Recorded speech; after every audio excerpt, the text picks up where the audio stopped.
We're live. Hey, Hey, maybe we can get the it's taking a details while. up. We can get the details up there. But if you can just mouse over so I can see. There you go. How Mm. about that? How Mm. cool is that? Are we Oh, live? yeah, LinkedIn Live. Woo. We're going to go live on LinkedIn. This is the Jamcast, everybody. I keep saying that because I don't know if we're actually live on LinkedIn We're yet. live. Are we live? Woo. Hello, world. This is Hey. Graham and... I'm EJ. Hi everyone. Hey, we're broadcasting live from the Pikkal studios in Singapore. And this is the first live Jamcast. So, what's it about, EJ? What are we going to talk about today? Today we're going to talk about the power of storytelling. Yeah. Yay. Everybody loves a story. So if Yeah. you love a story, gather round because this is what it's going to be about. And you know what? We've got a LinkedIn live feed here as well. So that'll be pretty cool. We can take all manners of questions. Yep. And if you've got questions about stories, about some of the stories that we talk about, if you have stories yourself, then please submit them, and we will do our best. Say hi, everybody. If you're listening live, if you're following us live on LinkedIn, let us know. We would love to give you a shout out. So I'm just going to update the details on the LinkedIn stream, and then we can get going. So what have we got coming up, EJ? Give us a quick heads up. Handing over to you as I do the description for the LinkedIn Okay. update. No problem. So today we're actually going to talk about, we're going to share quite a few stories from things that just happened this week that we're all familiar with, to things that happened in the past on this day, and lots of exciting stories all the way from going to the moon to what is the origin of the name behind Haagen-Dazs. that was Here's an a question. interesting one. Okay, so here you go. Here's a question. Should we put some questions out there to the All right, audience? all right. Which is like, okay, so question number one: which country does Haagen-Dazs come from? I swear at some point I saw an ad that said that. Okay, that said that it's from the UK, of all places. All right, really? Is that interesting? Wow, that's pretty cool. I don't know where I saw it, but so I just thought that Haagen-Dazs was from the UK. Right. Okay. Some or European country. Some like cold European country. Yeah, which is synonymous with ice cream, right? Exactly. And if you look at their packaging, it always emphasizes Belgian chocolate or rum from somewhere. Story. It's a powerful story. All right, so today we're all about stories. Today is 14th of November, 2019. Aging 50 years ago today, do you know something out of this world happened? You want to take a guess? Oh, actually. Let's play along with the audience. Hey, audience. Hey, everybody out there, if you're following the Jamcast live on LinkedIn, we're just doing this live on LinkedIn. And we might actually be restreaming on YouTube as well. But if you're on LinkedIn, just say hi. Here's a question for the audience. So starting off, 14th of November, 50 years ago today, something out of this world happened. Does anybody know? This is a big story, actually. And I was thinking about this last night, lying in bed, as I do, about these kind of things. I think just how amazing this story was, given the time it came from. If you said to somebody, look, I want you to do this, and here's the technology that you have available, and they achieved it, it is really quite outstanding, to be honest. So, should we put them out their misery? 50 years ago today, 1969, 14th of November, Apollo 12. Apollo 12, the second moon mission. Successful one as well. So the first one was obviously Apollo 11. Apollo 12 went to the moon. Launched on this day. Successfully went to the moon. You know what's interesting? There's a couple of interesting things about this story. Like if I said to you, EJ, like, can you name somebody who stepped on the moon? A famous person. Not like a celebrity. I'm talking about there's only actually ever been 12 people in humanity. Did you know that have stepped on the moon? 12. Okay. How many people go at once? 2 to 3 people in a mission? I think about three or four. So actually, the first moon mission was in 1969, and then the last moon mission was in 1972, right? So basically, what happened is that since 1972, we haven't been back to the moon, which is like amazing.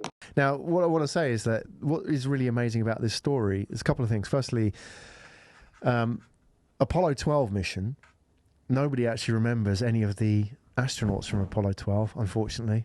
Because it's not the first one, right? Yeah, but you think about it. Like, if you've been to the moon, it's pretty damn impressive, right? Yeah, for sure. You know, like Neil Armstrong, Buzz Aldrin, they were like some of the famous astronauts from Apollo 11. But like Apollo 12 mission, like nobody remembers these guys. And I feel really sorry for them. It's like they were the second successful moon mission, but nobody remembers who they are.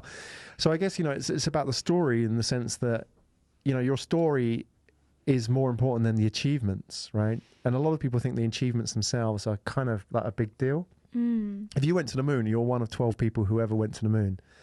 That's a big deal as far as I'm concerned. But if you're like the second, it's like everybody's forgotten you, right? And I feel sorry for these guys. For sure. Well, but it's a big achievement for mankind, right? People remember that man went to the moon, not so much as this person, or I mean, some of them. But yeah, it's they represented humanity at that point. Yeah, that we were able. But what about the second lot? Do they not represent? It's a pretty big deal. So the reason why we're talking about Apollo 12, obviously, it's 50 years ago today. Can we get some? Are we going to get some pictures of Apollo 12 up there? Maybe we're talking through, so we can have some of that going on. But here's the thing about Apollo 12, right? I mean, the whole Apollo mission is pretty damn impressive, and the reason why I think we're talking about it is that, because look, this is an iPhone X, 10 years after the original iPhone, and like, what's interesting is this is 100,000 times more computational power than the whole Apollo program in 1969, which is just mind-boggling, really. You know, you think 0.0001% of all our computational power. They got pictures. Have you seen those pictures of them standing with the code? Oh, yeah. Was that woman? Have you seen that one? Yeah. Wait, I thought that was from like recently. The code that she had to write to like take a picture of the black hole. Was that different? We didn't have black holes back then. We hadn't discovered them. But that, like, she was standing with like this code, which is all these stacks of paper, and she had basically plugged that into a computer. And all these reams and reams of paper. And this is a world before color TV, a world before anything that we know now. But they went to the moon. I don't know. I mean, I'm overdoing it, but I think going to the moon is pretty damn impressive. If I said to you, look, see that object up there, 360,000 miles away? I want you to go there. Like, nobody's ever gone there before, but you are going to go there. I mean, think about that.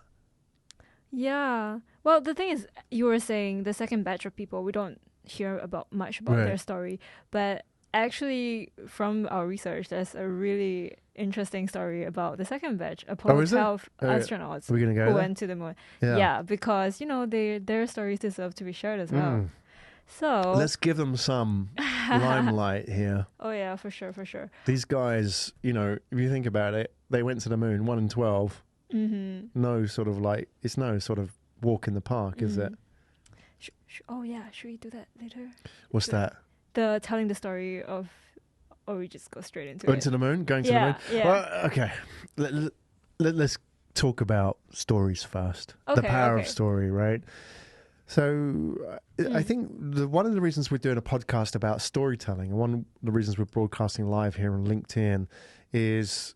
Oh, our cameras have gone out of focus, Yijing. Oh, there we go. We're back. One of the reasons we're talking about the power of storytelling is precisely that the reason why man could go to the moon, even with like a fraction of the computational power of the iPhone, is story. You know, John F. Kennedy, who was a great storyteller, he stood before the American people, or mankind, in 1961 and said, look, we want to go to the moon.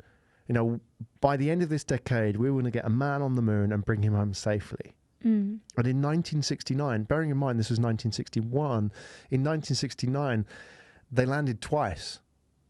I mean, just think about that as like the power to get people together and to motivate people, to energize people and get them to that rock up there. You know, uncharted territory. Nobody in human history has ever gone there. And yet, they didn't even have the technology. They didn't have like an app or Google. And the point is that we're not achieving that kind of insane feats right now. Right. How insane is that? Like 1972 was the last moon landing. 1972, the year I was born. So I know I'm very old, but in all my lifetime, nobody has walked on the moon. Which is like, I don't know if that's like a sad indictment on the lack of story. I feel that it just goes to show, are we not telling big stories these days? Is that the problem?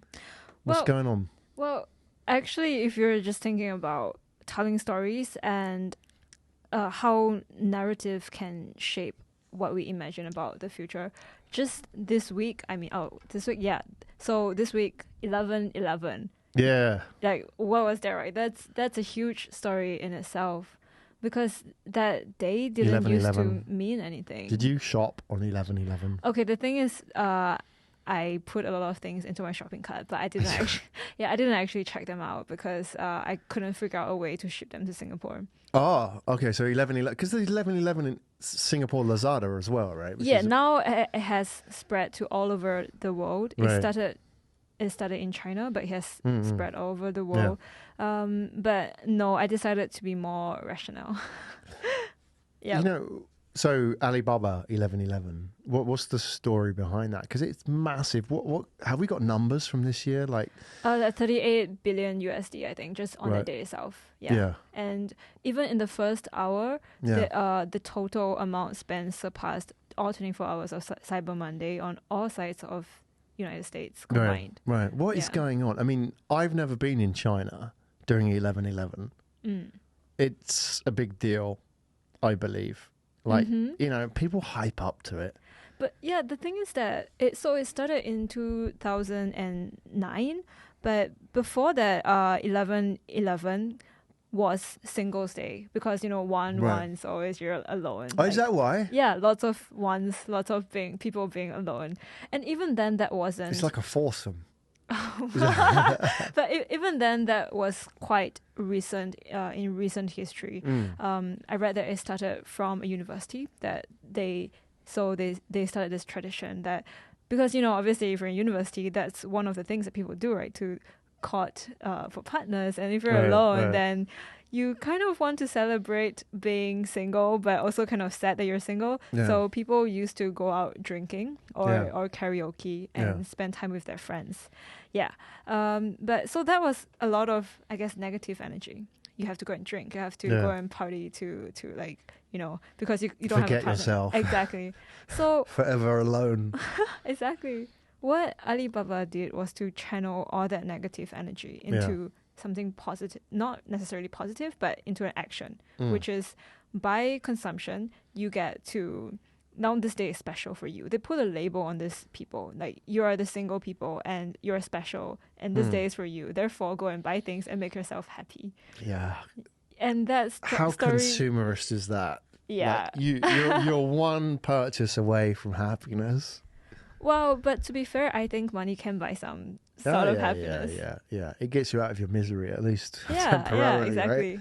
So 11/11, it has no sort of historical basis, really. No, in fact, a lot of this modern day festivity doesn't really. I think we're just, as human beings, for the bulk of us, we're just going on daily life, like day in, day out at work and school, and every day is a repeat. When I was in school, I would look forward to the next holiday, like any kind of holiday. So that's how it got me past, like the days and weeks. So in fact, one of the story behind why they chose 11/11 that day is because in between, so in China's National Day is on the 1st of October, and it's a 1 week long holiday. So in between that and Christmas and the end of the year, there's this 2 months of like nothing basically, and November is when it starts to get cold and people start buying more winter clothes. 11/11.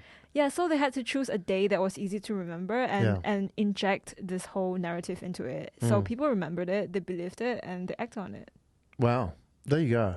Yeah. They hijacked it, though. Yeah, for sure. Let's talk about 11/11, because it really is just about the story of giving meaning to stuff that didn't exist before, right? Exactly. And there are many versions of 1111, apparently. I know you've been digging. Yeah. Now, can we get some Google search images up there and just show some pictures of 1111 from around the world? And by the way, we're going to do a little tour of around the world 1111 because there's different versions of it. I actually brought props, Oh, you brought props? Let's have a look. Okay. So okay, here we go. Then, by the way, just before we see the props, so let's give a shout out to everybody that's already on commenting. The feed. Yeah, I know. Hey. Yeah, hey everybody. Thanks for joining the feed. So let's just say hi to everybody. It's always going to happen that the guy with the hardest name to pronounce comes up first, right? So forgive me, Adeleke. All right, Adeleke. Hey man, no, thank you for saying hi. Christina Alam, hello from Germany. Alles klar. And Aldino Fernanda, hi from Indonesia. Yes, hello. Apa kabar? So kabar baik. Oh, you know how to say hi in so many languages. It's useful. Yeah, it's useful. Yeah, it's a great way to connect, I mean, so many languages, like 2 already. And English, obviously. So today we're talking about storytelling, and we're talking about 1111. So Yijing's got her props, which she wants to show off. Can you just walk us through what you got there, Yijing? Yep. So 1111, around the world, what do you have? So from Japan, Pocky, and as you can see, it's like a stick biscuit with chocolate, and it looks like one. Yeah. So, and in competition in Korea, we have pepero. Yeah. And essentially it's the same thing, okay? It's really the same thing. But one from Japan, one from Korea, and they have this competition going on. Like, is 11/11 Pocky Day or Pepero Day? It's... Oh, is that the Korean one? Yeah. But Pocky's latte as well. It's Japanese, actually. No, it's right? Guriko. Oh, is it? It's a different brand. And latte. Okay, yeah, this is latte, like really Korean. Yeah, right. Okay, so what's going on? So they basically, they've hijacked 1111. Yeah, because it's quite smart, like this is pretty much a pretzel. It looks the same. Right. It's just quite a common form of snack, but they've really used their brand, used that date, like made a day for their snack. Oh, how great is that, right? And how, people lap it up. They like it, right? Or not? I think they do, especially for young people, because you just want to give days meaning. Like, if not, how is the 14th different from the 15th? Yeah. So exactly. You it's want all something arbitrary. Yeah, you want to celebrate something. You want to make your life seem more interesting. Seriously. Existential dread. So, I mean, this is the whole point about giving days meaning, right? Yep. That actually, if you think about the 14th of November or the 11th of November, so like 11/11 or 14th of November 1969 has no relationship to 14th of November 2019. So when I say it's 50 years ago, it really just means it's like, if you rotate the Earth back round 50 cycles, it's in the same position it was 50 times. It has no relation. So we create this meaning out of nothing. And one of the themes that's going to come up in future podcasts on the Jamcast here is that, really what we as human beings do is create stories to find meaning where there is none. Like 14th of November is a classic example. You're saying like 11/11, it gives it meaning. There is no meaning. We create the meaning. And I saw that, this is a great example. Like when Facebook launched. 2004, end of 2004. Well, a bit later, I think it started going public in 2006. And I tried to sign up for Facebook in 2008, 2007, and it was like, it wouldn't allow me. Because really? Because you're not a college student? Or? Yeah, you had to have a college address. You had to have a .edu email address, and I couldn't sign up. But then I got back in later on when they opened it up. And it's interesting, when Facebook really opened up, when it sort of moved from being just early adopters, because I was in the media space and tech, so I was kind of exposed to it. But when it sort of moved out to normal people, there's this thing, these Facebook groups started popping up, and they were a Facebook. Everybody was joining Facebook groups. Facebook groups, I don't know, are they still around? I don't even use Facebook, but they sort of died off, didn't they? I don't know, man. You don't even use Facebook. Groups. No, I do. Okay. Does your generation use Facebook? Okay. The interesting thing is that one of the more active ones that really blew up last year, this year is called Subtle Asian Traits. It's got I don't know, millions and millions of people. Subtle Asian traits. Yeah, Like, yeah. You know when you're Asian, when you know if you're Asian when those type of things. Yeah, exactly. So essentially, it's just a meme page. Right. Yeah, it's just a meme page, and people are just sharing memes, and it seems to be. I remember when I first started using Facebook, it was much more personal. Like you were really sharing updates, like random things to your friends. But increasingly, it became more of a public announcement. Like you feel like you're speaking to an audience. Right. Yeah. Yeah. It was in the early days. It kind of went through weird phases. These groups that popped up, what was interesting about them, they were just like really arbitrary. So I remember seeing groups saying like, I use my phone as a torch. Oh, that's a group name. That was a group name. Why were people joining it? Like they would just like, why? Because this kind of connection, or like, you know, my name begins with Y. And then they would join it. Why? It's also like arbitrary, right? All this connection points. Yeah, I mean, like totally. There was no, like, people were looking for connection where there was none, right? You know, and it's a good example of this. You know, are you born in August as well? Horoscope, yeah. Yeah, like, when's your birthday, Yijing? May. Yep. So like if people say, oh, you're a Taurus as well, right? Like, no, for real. Okay, I really like that. Yeah. I have really good Taurus friends. Oh, do you? Yeah, I love all this horoscope. Oh, do you? You know. I mean, it's a classic example looking for meaning where there really is none. There is no, like... We try to label things so we can understand it better. Yeah. Yeah. Totally. I'm just going to do a quick shout out to the people that are joining us on the feed. I'm just wondering, actually, like, just in terms of the video, we've got you and I sort of almost like looking the other way. Oh, for real? Because I am looking like, oh, you're right. Okay. Maybe we can change this hold around. On. Yeah, let me turn it around. Okay, or can you flip it around? Yijing's going to work some magic now, and this is going to happen live. Okay, I'm wait. going to move. How about that? And then shift. Yeah. Okay, so now we flipped. Yes, we flipped. Oh, oh my god, we were trying so hard before recording, like to figure out which way is the. But she's good, Yijing. She can do this on the fly. Fly by nature, fly by name. Or is it the other way around? Hey, let's do a shout out to everybody that's checking in on our LinkedIn feed. Rudra Naidu Emperala. Hello, India. Cool. Hello, India. Which part of India are you from? Would love to know.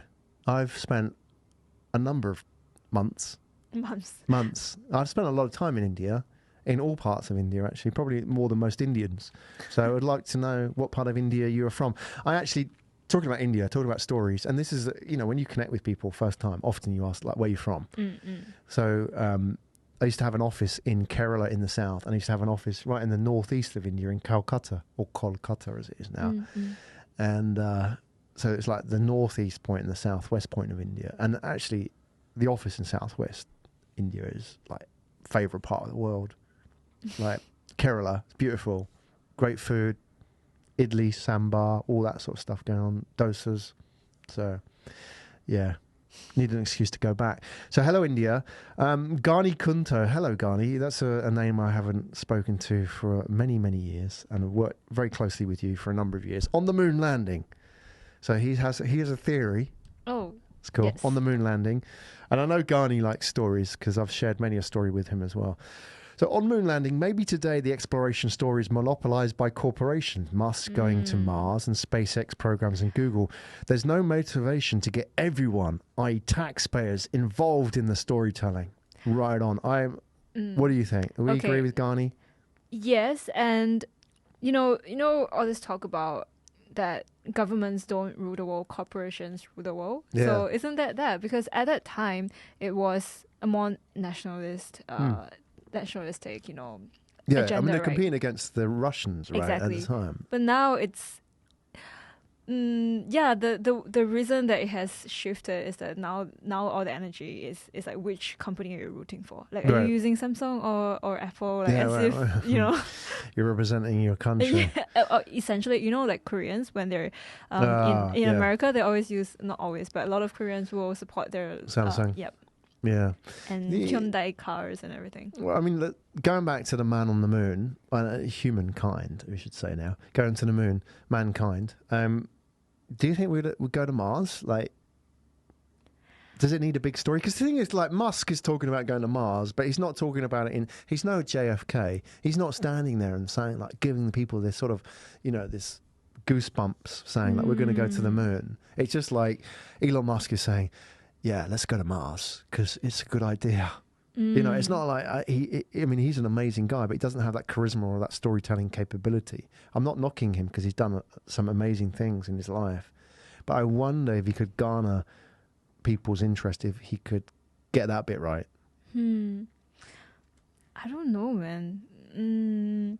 The thing is that for the man landing on the moon, whether it was America or what, but at that point it was representing, like, this people representing humanity. Yeah. Now it's almost like, great, we've been to the moon, the Mars shouldn't be that hard, and it's not that big of, I don't know, man. It's not a big deal?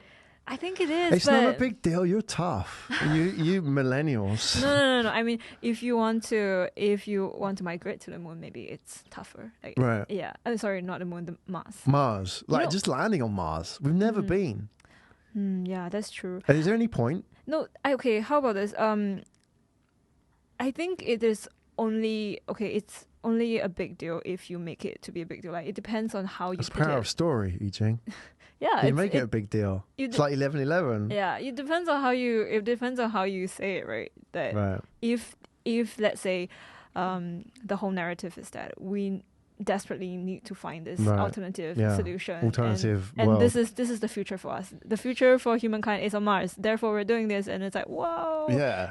But if you're like, oh, we're just a company, and then we want to like make some money, and we want to show find off, some and minerals. like we're really macho, we can do this, and Yeah, it's very macho. I apologise. I'm just going to move actually and try and see if I can get the camera angle working like this actually, because I think actually it's a bit like this. Oh yeah. Does it look more natural, like we're talking to each other? Yeah, like we're talking. Yeah, how about that? Is that more like it? Yeah. Am I right? Yeah. Okay. How about that? It's all work in progress. MVP. Yeah, man. We're doing really well. Our sound engineer is not here today. Like, shout out to Barav. Yeah, I'm the sound. Feeling better. Yeah, big shout out. Sound engineer plus the host. You're doing a great job and knocking over the lighting as well. That's what's we're doing it. Like, I'm just going to dwell on Mars a little bit because I feel like, move that out of the shot. We can indulge a little bit. Do you know when they talk about going to the moon? There's always, you read these articles which say something like, what did NASA ever do for us? And then they cite all these things, all these technologies that came out of the moon shot, right? And they say like Teflon kitchenware, like... Is it non-stick frying pans from the materials that was building? And all these kind of things. And it's like, hang on a second, you mean we spent all that money to make non-stick frying pans? Come on. And reducing the story to the component parts of like the nuts and bolts that come out of the moonshot. For me, it's like they don't get it. It's not about like the technology that comes out of it. It's about what's possible. Yeah. Like there is no human benefit in climbing to the top of Mount Everest except to show people what's possible. Absolutely. And I feel like if people don't do that, then like what will become of mankind? These big stories like that allow us to do amazing things. I mean, even if you think about it, Olympics, right? Why? Yeah. Great example. Why are these athletes training so hard just to beat their own record year after year? And does it bring anything to us? Like in terms of material things, not at all. But it's a spirit, right? It's the better human shoes. Spirit. Possibly. That's it. Well, but it's not that because the athletes are performing, therefore they're better shoes. It's because they're better shoes, therefore the athletes are performing better. As well. Sometimes the shoes are too good, right? So, yeah, like it's pointless. But the stories that they tell, like when you grow up, like your parents, your family told you stories, and that sort of seeded in your head the idea of what's possible, right? And you can see, for example, like, yeah, if you were a girl growing up and you get all these kind of like pink, fluffy princess stories, that sort of implants an idea of what's possible in your head or what's not possible, right? Like, if you think about Snow White or the other one, Cinderella, it's like, oh, I have to look nice for my boyfriend, really. It's like, what kind of a story does that tell kids when they grow up, right? Rather than like the stories they tell boys, which is like, yeah, go and smash something, go and conquer something. That's really interesting. We should do an episode on that, like how stories and how it affects our perception of future. Maybe like childhood and how that affects. Yeah. Absolutely. I mean, what do they have in Chinese? Like in English, obviously, you're aware of like Little Red Riding Hood and stuff like that, right? I love all the alternative ASMR here. Yeah. I love all the alternative what's it called? Like analysis or understanding of the fairy tales. So one recent one that I found out was that, Cinderella could marry the prince not because she went through all those hardships and all that, but because she was an aristocrat. So apparently her dad is an aristocrat. It was just so it's only because if she was a peasant, it wouldn't have happened. It doesn't matter, It's just that she was bullied by her stepsisters, but she's still an aristocrat. Aristocrat. Yeah. Wow.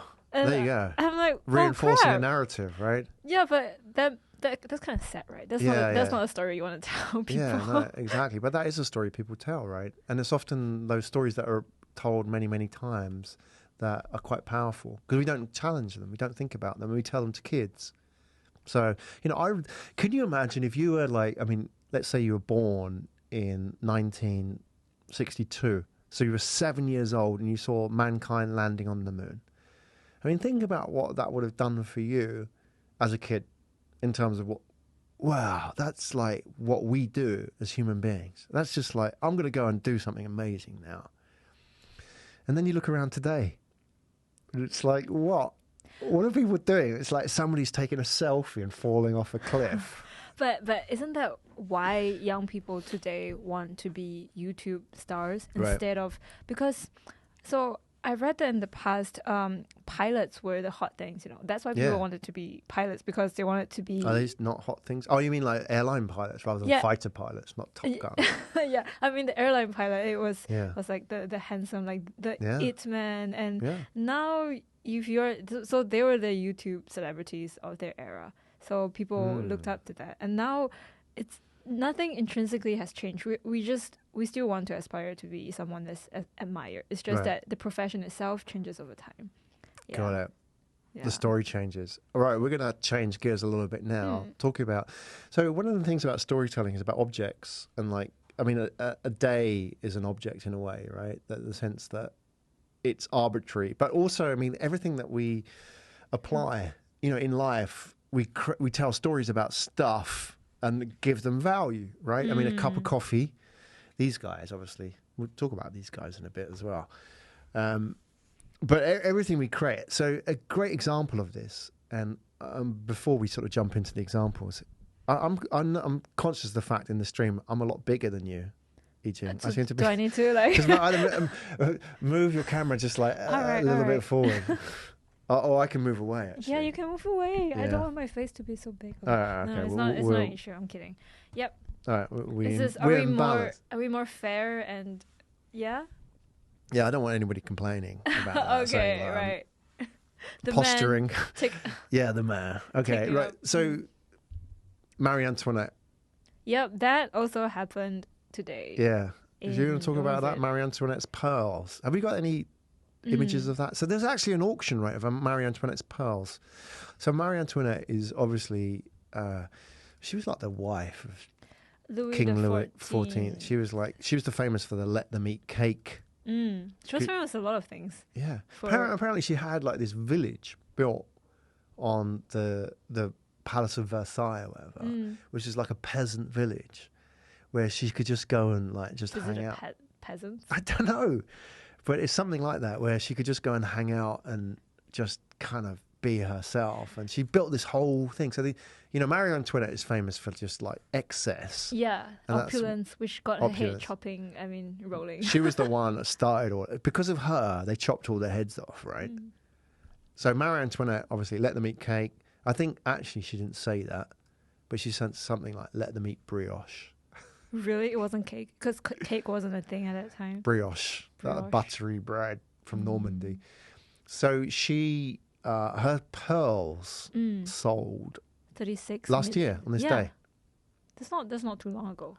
$36 million for her pearls, right? And it's kind of interesting, right? Because like resale jewelry is actually you know, for example, if you buy a diamond and try and resell it, it's like half the value already of what you bought it for, because it's used in a way, a bit like a car. But like, if you can tell a story about it, the Marie Antoinette pearl is just a pearl, and you know, normally it wouldn't cost a lot of money, but because it was hers, it was like $36 million, right? Yeah. So apparently, before pre-sale, they estimated it to sell for $2 million, which is really? which is already a lot. But they sold it for $36 million, which is like how many times? 12. Wow. 12, no, oh my god, my math. 18. I help you out there. Thanks. Lucky you're not flying us to the moon or Mars. Make a miscalculation. Yeah. So, I mean, the thing is that it's not so much about the value of the gemstone itself, but just because it belonged to Marie Antoinette and people want a piece of that legacy. Yeah. That's why they're willing to pay that price for it. And they can tell a story about it, right? It's like, I owned Marie Antoinette's pearl. Yeah, and they can show people. Yeah, I'm not sure who bought it, but if it was a museum or like a public, you know, or even a rich private collector, then you can show it off, like, come to my house, come to my museum. Yeah. But it has to create a story for them, right? So, for example, a good example is like, you know, all these people, or some people like spend a lot of money on coffee. And like, I'm not like saying like me who spends a lot of money on coffee just because I drink a lot of coffee, right? But like, they buy like the grinders and the beans and all this kind of stuff, right? And so they invite you around their house and then they make you coffee and then they have to actually make. Are you like that? Yeah, I'm not so deep down the rabbit hole. I only have what's it called? Those filter coffee. All right. And so I do pour over, but I know the people who are really into it have all the equipment. They have to measure the exact kilograms. Yeah, and they have the little coffee scales. Yep. Normally for drug dealers, but coffee. And then you have to press a timer, and then you know, like you have to boil the water, and then you pour it into a separate pot, and then you slowly, like, you know, very artfully pour over it, so that the taste simmers and whatever it is. You tamp the coffee. Okay, so speaking of that, I was in Hangzhou last year, and I went to this Starbucks with my friend. So usually we think of Starbucks as like a to-go, or you could stay there, but it's rather. They say artisanal, but it's not super artisanal, right? Like, you know, it's quite fast. But in that Starbucks, they really upscaled it. Like, the decor and everything was completely different from regular Starbucks. It had more, it had like designer furniture, and it had all these magazines. Yeah. And they have a whole bar section where this like special baristas will make the special pour-overs that's only available at that outlet for you. Like, they'll be talking. I like it. Yeah, it's a great story. Kind of thing. Have you seen the Starbucks in Shanghai? I haven't been. Was world's biggest until like last week in Chicago. Chicago's not open. Can we get a photo of this thing? We're in Shanghai, or it is beautiful. Just Google Starbucks Shanghai, and maybe we can share it. It's just phenomenal. Like, get one of the images up. Wow. Okay. Yeah, I mean, it's a work of art. You have a look at that thing there. Okay, let me share the screen. Yeah, let's get this thing up, right? This is the Starbucks in Shanghai. And they've got, I don't know if it's on the photo, but like... Oh my God, look at the exterior. In the interior, there's like a big brass... Have you got the brass kettle? Which is like the big water kettle, right? Oh, to boil the... Yeah, and it's got all these like inscriptions on it. Oh, damn. On the outside by local artists. Like, they've done like, you know, the Chinese calligraphy on it, and it's beautiful. It really is a work of art. Is that it? Yeah. Okay, I see the calligraphy here. Yeah, no, it's just phenomenal. Look, this is Starbucks, man. Like, not like, it's like an opera house inside, right? In terms of the level of detail and the beauty of the work that they put into that. But I think that's a really great example of telling a story about a product. I mean, it's just coffee at the end of the day. I find it interesting that McDonald's, that we associate it with fast food, and honestly we like it because it's fast, that they have all this build your own burger, and honestly I'm a bit like, I don't know if I want to come to McDonald's to build my own burger. And like gourmet burger. It doesn't work, does it? I don't know, man. It doesn't work on me. No, you don't. I mean, it's just the story is the disconnect, isn't it? Like, you don't associate McDonald's with like luxury or like the kind of emotional connection. Maybe that seems to be something they want to change, and we'll see how that goes. Well, should they? That's the point. Is that like their brand is not about. Yeah, their brand is about convenience and like fast food, right? Yeah. So why try and be what they're not? Because they'll get their ass kicked by somebody who is. Yeah. So a big part of obviously objects and the storytelling of objects is clothing. And I know this is more your world. What do you know about that? What can you tell us about just object? People creating stories about clothes. I mean, obviously fashion's a great example, isn't it? Yeah. So just now we're talking about Marie Antoinette, but I mean, I want to say that it's a lot of times it's not that people create stories about clothing. Like we think of all this like brands creating stories, like true, but a lot of times we think of stories when we see these clothes and these articles. Yeah. So one example is Ai Weiwei, who is a famous Chinese artist, and dissident, obviously. So he was working on the refugee project, and one of his recent exhibition was actually a laundromat in New York City. So it's an ongoing project, and he goes to all these like refugee camps to collect the clothes and articles of these people. And why it's called a laundromat is because he and the people working in his studio collects his clothes, brings it back to the studio, and they carefully wash and iron every piece of clothing, and then they hang it out in the gallery together with the story of these people. So you see... Do we have photos of this? Yeah. I can look up the laundromat. Yeah. Ai Weiwei. Yep. That's pretty cool. I'm just going to have a look at some photos as well. Okay, before I show you the photos, can you tell me what you imagine it to be? Like, what are the colors and what...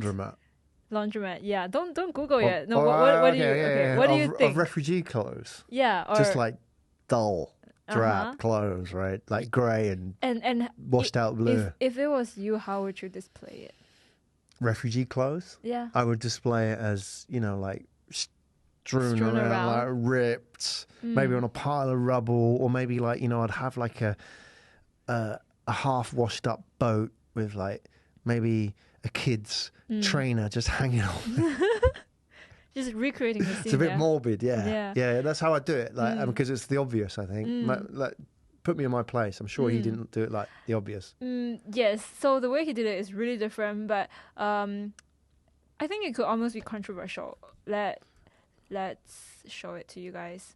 So as you can see, it looks like Dover Street Market or something. It looks like a fashionable like clothing store. Oh wow!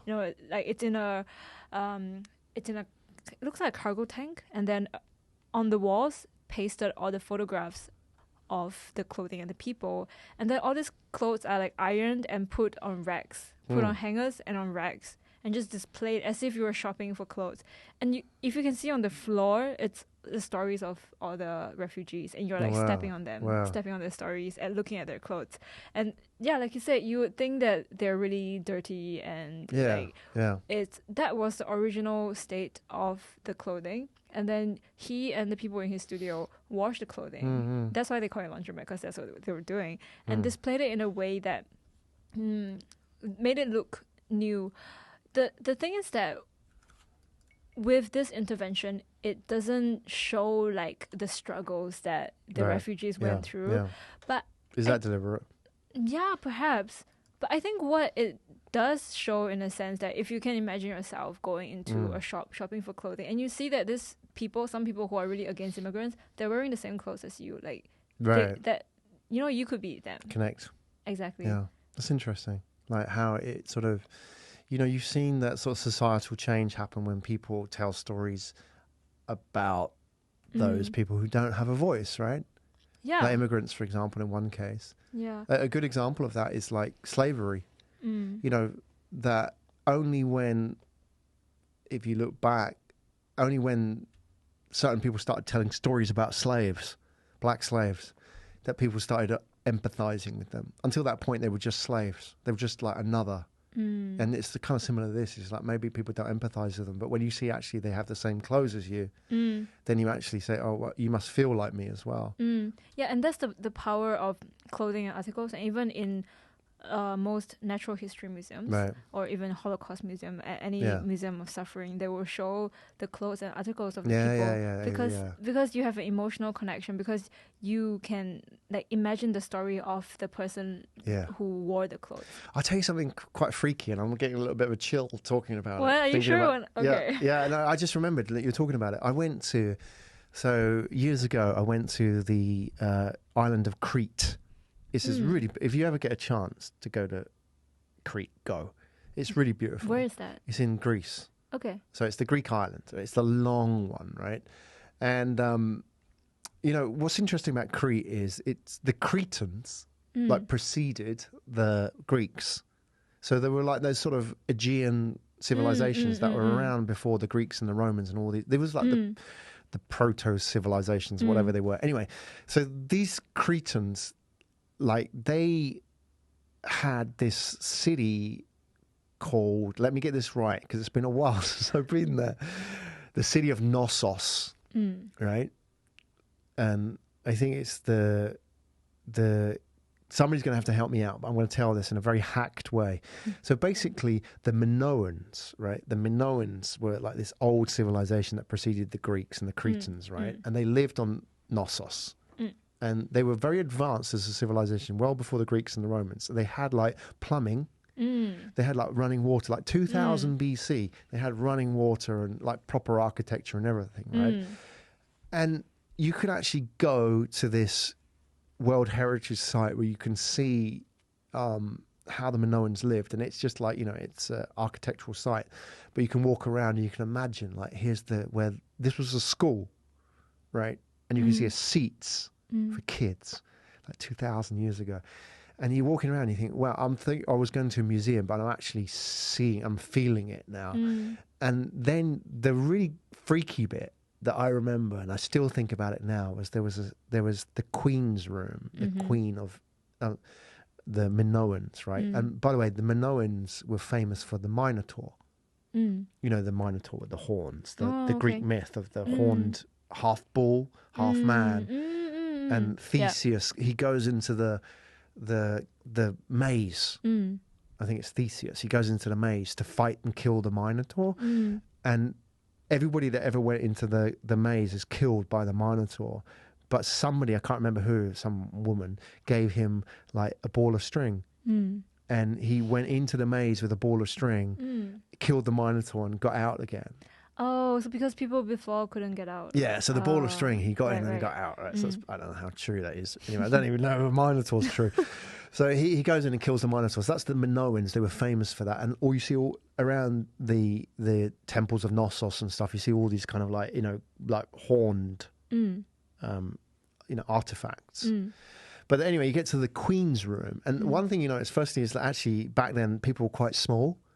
So everything was like small scale. They were like, small people. But there was something really interesting. There was a seat, and it was like where the Queen sat, right? And what was like really quite, I don't know, you connected with it. This was her stone seat where she sat, and it wasn't ornate. It wasn't like a throne like the Queen of England sat on. It was just a basic stone seat. And it had like, it was worn in where she'd been sitting on crap. it. You could see like her butt cheeks had sat there and worn it out. And like she had sat there thousands of years ago. And I kind of like, for that time, I was just standing there looking at it. I thought, I could feel somebody's presence. I'm not in any way I don't believe in spirits or anything like that, but I felt it. And it's like it's a similar thing. Like if anybody's ever passed away in your family, there was a seat that they used to sit in. And you see it, right? And it's like that seat is worn. You feel the presence of them sitting there. And it's kind of like those clothes. It's like we feel a connection. Obviously, they're not there anymore, but we feel a really strong connection to objects through the stories. Right? And that's effectively what a story is, right? We, clothes, seats, whatever they are. They're just basic artifacts of life. But we connect with them. And even though those people aren't there anymore, we feel something. And that's like a strong, powerful force, I think. Yeah, their legacy lives on. Yeah. It got a little bit morbid. But anyway, there's a story. There's a few shout-outs for us. That's insane. That's really interesting. Now I want to go there. Well, Knossos, if you get a photo, you'll see what I mean. Like the Temple of Gnosis. But anyway, it's like shout-outs to some of our listeners here today. Neil Bearden, love your hustle, man. Good work on story. Yeah. Neil, man, good for you. You've obviously inspired me with your stories. So we're carrying on the legacy of storytelling, the story of story and the storytellers. So, yeah, I think there's some great storytellers out there. Neil Bearden, I think, is a great storyteller. So a master storyteller of our time. He's the bicycle man. Garni Kunto is back. I tell you, he was the guy talking about the moon landing. And I know Garni likes the story, so he can't let it go. Yo, that's his words, by the way. It's not me speaking. Yo, this is Garni. Starbucks is master at storytelling. Exactly. Even the baristas have hierarchy in the story. Oh, you got to share that one. Oh, wow. Man. How about this? Green aprons are like the red shirts in Star Trek. How about that? Black apron. Oh, well, this is a very long comment, so I'm going to have to give this due precedence. Black aprons are the coffee masters who make better coffee than the lowly green aprons. Did you know? I never knew that. Did you know? I wonder if it's a thing in Singapore. I didn't really take notice of the people. Right. Yeah. And wait, it gets better. Every country has one ambassador with brown apron who goes store to store. If you see him in Starbucks, ask him to make your coffee. Right. And wait there, another crazy thing about Starbucks, and this is where the story gets better. I'd be in Jakarta holding a bag of their Sumatra beans roasted in Italy, packed in California, and somehow they're saying they're going green. All right, we've got that one in. More air miles on those beans than I collect in a year. Exactly. That's the point. Well, I mean, like, apart from the sustainability part, I mean, I think the interesting thing about Starbucks is, let's face it, at the end of the day, the food is no different from McDonald's. But somehow they're telling a much better story, because nobody is saying, like, you know, Starbucks is making us overweight. Right? Yeah, they have that, sustainable and healthy and like, we're all buying it those all, right? All right, so we move on. Let's talk about some more stories. Where we want to go. I want to talk about Moby Dick, but maybe we can kind of just park that one from now. Have you got a photo of, is that the Temple of Gnosis there? Or is that, how do I spell it? Oh, it's KN. Just to go KNOSS. KN. Oh, that's pronounced Gnosis. Yeah. OSS. Yeah, that's it. Gnosis. Minoan. Yeah. That's the one. Oh. Yeah. That's cool. That's and like the Minoans lived there. It's pretty cool, right? But this is an ancient ruin of. Yeah. This was the palace. Yeah. No, you can go there and you feel it. You look like there's a there's like a museum, or the Minoan museum outside of it, and I went there with my wife, and like there were just all these kind of. I'm not really big on museums, but she didn't want to leave it because there was all like these little objects, like tweezers. The objects collected of the things that people used in the past. Yeah, like 4,000 years old, a pair of tweezers, or like a comb, just like really like everyday things. Right? Yeah, actually, beauty products have been around for a long time. Right. It's just that in the past they used more they used more chemicals that were damaging to the face. Right. Yeah. But this aspiration to be more beautiful and to look better than you actually are has been around for a long time. Are we winning in that battle against the inevitable? I suppose now there are face filters. You don't even have to go for plastic surgery. Well, that's the funny part, isn't it? I think because of all these face filters, what is going on? Like, because I think this is one of the reasons why stories are becoming even more important. Human stories is because of filters and like if you go on Instagram, it's filtered, right? So everything is getting filtered now. Everything is getting gamed. So what is left that's human is the unfilterable, if such a word. What is it with Asian women and that face filter that makes the eyes really big and they're like really pointy? Hey, to be fair, Facetune, which is like more popular in America, it's also really popular. Like not just Asian women. Okay, the difference is that the aesthetic of what people want to achieve are different. Right. But this idea that they want to look better than they really are is the same. Yeah, I get that. Yeah. But it seems like when I see a lot of, I mean, I have, obviously I lived in Japan for a while, and it seems that every Japanese woman now is using this. Yeah. And it's almost like, if you don't use this face filter, it's almost like you look weird. I know, I can't really stand it. The thing is that when you've used it for a long time, it just becomes... Do you use it? Very rarely. Yeah, very rarely. Because I think it makes you look quite unnatural. No, but the amazing part is that it can put on makeup for you, like afterwards. Yeah. Makeup's fine, but like actually change your face shape and your eye size and you stuff. know, you can make your legs longer and everything. You can do a lot of things with those apps. There are, yeah. The legs longer app. Oh, that's pretty cool. No, it's all in the same app. Leg tune. Yeah, no, it's not even leg tune. It's just everything together. Make your leg longer, make your eyes bigger, make your waist smaller. Like it's tough though, isn't it? I mean, if that then becomes, you get addicted to it because that becomes the baseline, right? And now you see a lot of people like that who've tuned all their faces and they got long legs and wow, they look amazing. And then you meet them in real life and think, oh my God, what happens here? That's now you're addicted to it. You can't actually show people what you really look like. And then if you're not, it's like doping in cycling, for example. If you're not doing it, you're going to lose. So everybody has to do it. It's the same. It's like face doping. Yeah. It's tough times, man. It's tough time to be young. So I guess that's why kind of like storytelling sort of kicks in because, you know, it's the only thing left that you can't fake, right? Are you interested in Moby Dick? Can we talk about Moby Dick? What do you want to say about why are you so drawn to that story? Why am I drawn to Moby Dick? I don't know. It speaks to me. As a man who wants to go on an adventure and get eaten by a whale. Just like the call to adventure. It's call to adventure. I feel it. Moby Dick, it's pointless but it's absolutely worth doing and that's why we should do it. So go for it. Moby Dick, 14th of November. So Moby Dick was published today by Herman Melville. Oh, is that why? Okay. Yeah, we're not just bringing it up. Oh, I mean, I thought you just really wanted to tell the story for whatever reason. No, like I want to show you.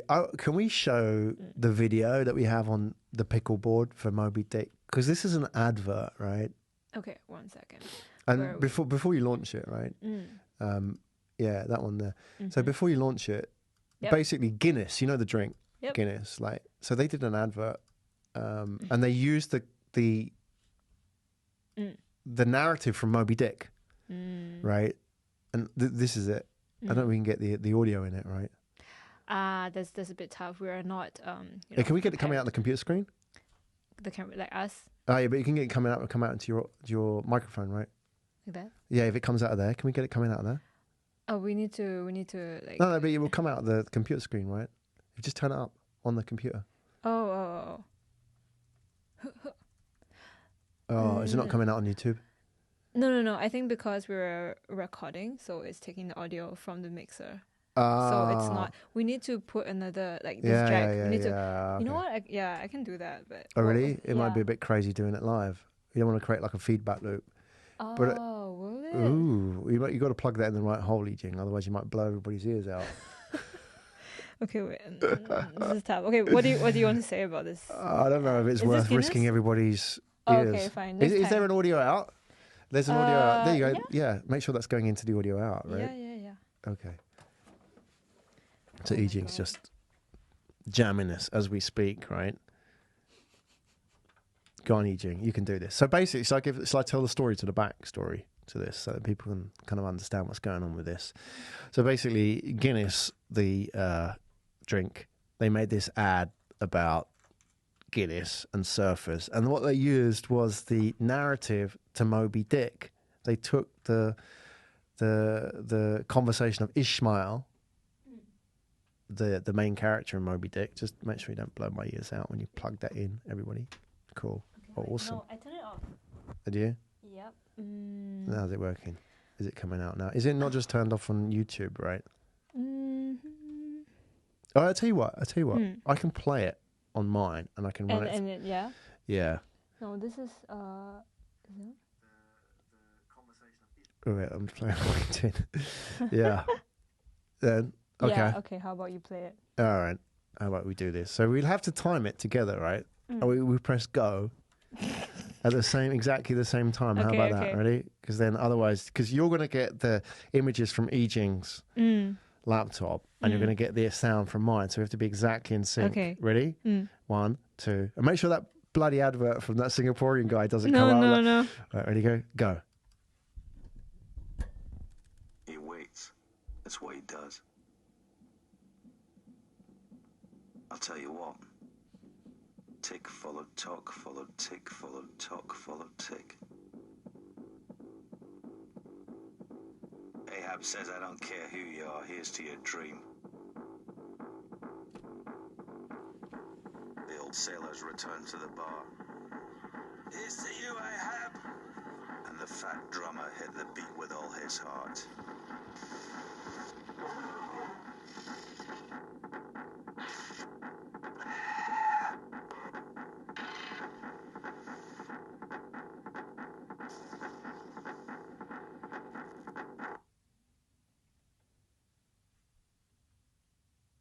Here's to waiting.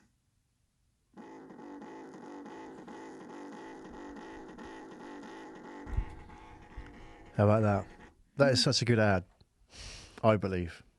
I'm not a fan of ads generally, but I think that was like one of the best advertisement campaigns ever. So they used, basically, the point is that they used, like, Moby Dick's got nothing to do with surfing, right? It's got something to do with the sea. The sea and adventure and challenge. And that was all the narrative from Herman Melville's Moby Dick. Why are we talking about Moby Dick? Because it was published today. Yeah, many it was years published, ago. and it was like one of the American classics. But the interesting thing about Moby Dick, there's been lots of interpretations of Moby Dick. What exactly is Moby Dick? The whale. And people say, you know, Moby Dick's Hitler, Moby Dick's God, Moby Dick's Jesus. And there's been lots of interpretations. And there's equally people that say Moby Dick's just a whale. That's all it is. Let's stop reading too much into it. So, But also the best, or like the lasting stories have things that, you know, can be used any time in history, and you can reinterpret it depending on, like, you can read it in different ways depending on where you are in life. no. And those are the classics, right? You read again and you have a different takeaway from it. Do you think a lot of the good stories of kind of like art? In fact, you can kind of put your own interpretation into it. Yeah, but that's what people say about like good art, music, whatever, that you actually see yourself. No. Yeah, and how you interpret a story or a piece of music or art is actually, it really depends on your life story and where you are in life. Yeah. Yeah, I think so. Like, especially with music, if you think about, like, people think, oh, that means this. And often I think some of the best music, the lyrics actually don't mean a lot. And, like, you're kind of left to interpret it a bit. I mean, if they said exactly, like, I love you, it's not very interesting. But if they sort of do it in a way which leaves a bit of ambiguity in it, then it kind of gives people room to interpret it, right? That's why all these symbols and metaphors kick in, because you can, you have to guess, or you have the ability to decide what they mean for you. Yeah. Talking of which, what do you think of this dude, Robert Cornelius, 1839, the world's first ever selfie? Can we get that on the screen? Yeah. I think he's quite a handsome devil, I think, for, like, he's sort of a bit of a, you know, like Heathcliff. Yeah, he's a rugged type. Yeah, what do you think of this guy?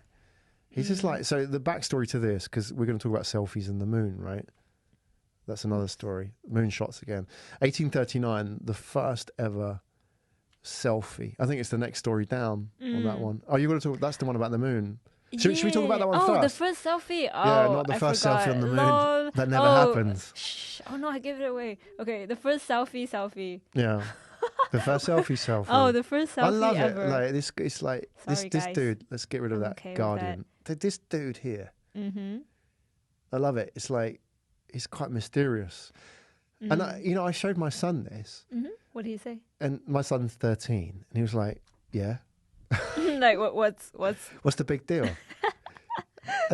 Honestly, I mean, like, big shout out to him, Harry. Like, but is he listening? Probably not. He's like, when I said this was look at this, Harry. This is 1839, the first ever selfie. And he went, yeah. It's like, meh. But the thing is, the reason why he said that was not just because he was a teenager and everything's kind of meh, but it was because, like, he didn't understand that selfies are, like, really new. Yeah, he hasn't been around for long. He's only ever known a world of selfies. Like, but 15 years ago, people didn't take selfies, right? It was extremely rare. Like selfies are really new as a phenomenon. And for somebody to do it in 1839 like this is just really interesting. So I didn't know about the story of the first selfie before this, but I know the story about the first photograph where a human being was caught in it. Right. What's the story there? Was it by mistake or something? Or? You could almost say that it's by mistake. Right. And it's not that... Okay, let me just pull it up. First photo with human. First photo with human. being. It's taken by Louis Degas. It would be a French guy, right? Yeah, he's actually the first selfie one. This is a daguerreotype, which is basically the way of photographing that Louis Degas developed. Oh, okay. Yeah, so... Yeah, I was wondering what that meant, actually. Daguerreotype, yeah, there are a few different kinds of photography. Like a chemical wash, right? Yeah, chemical wash. Yeah. So this was the first photo that was taken with a human in it, and it's a street in Paris. The exposure time was 7 minutes. 7 minutes. Yeah, so you can imagine. Actually, the street was really bustling with people, but you can't see anyone in it. It looks like a ghost town because for 7 minutes, no one's gonna like stand there except for this guy who was shining his shoes. So that's why he had to stand there for 7 minutes or longer. Oh, that guy on the corner? Yeah, here. Look at this zoom in on. And he's just like... Yeah, getting his shoe shined. That's cool. Yeah, and he was caught on the first photograph. He's the first ever photographed human being. Yeah. Shining shoe. What, the shoe shine dude or the guy getting his shoe shined? It's like a tongue twister. Which one? The shoe shine recipient. The recipient, yeah. The guy getting his shoe he's got his foot up, right? Yeah. That's awesome. Yeah. I love it. Isn't it insane? Yeah. Oh, there you go. Yeah. You can see it, right? Yeah, like this guy. In, he's just like a blur. He's a bit of a mystery man. He's like the guy we just saw. He's a bit of a mystery man with a cape and a hat. I find that really interesting because, like, to me, and I think, like, we talked about this, like how photography is a form of storytelling. And, you know, in the same way, like, this is kind of like Impressionism, isn't it? Like, you know, it's all about how you can tell stories about normal people. Like, photography democratized storytelling. Now everybody can have a photo. Yeah. You don't have to be rich.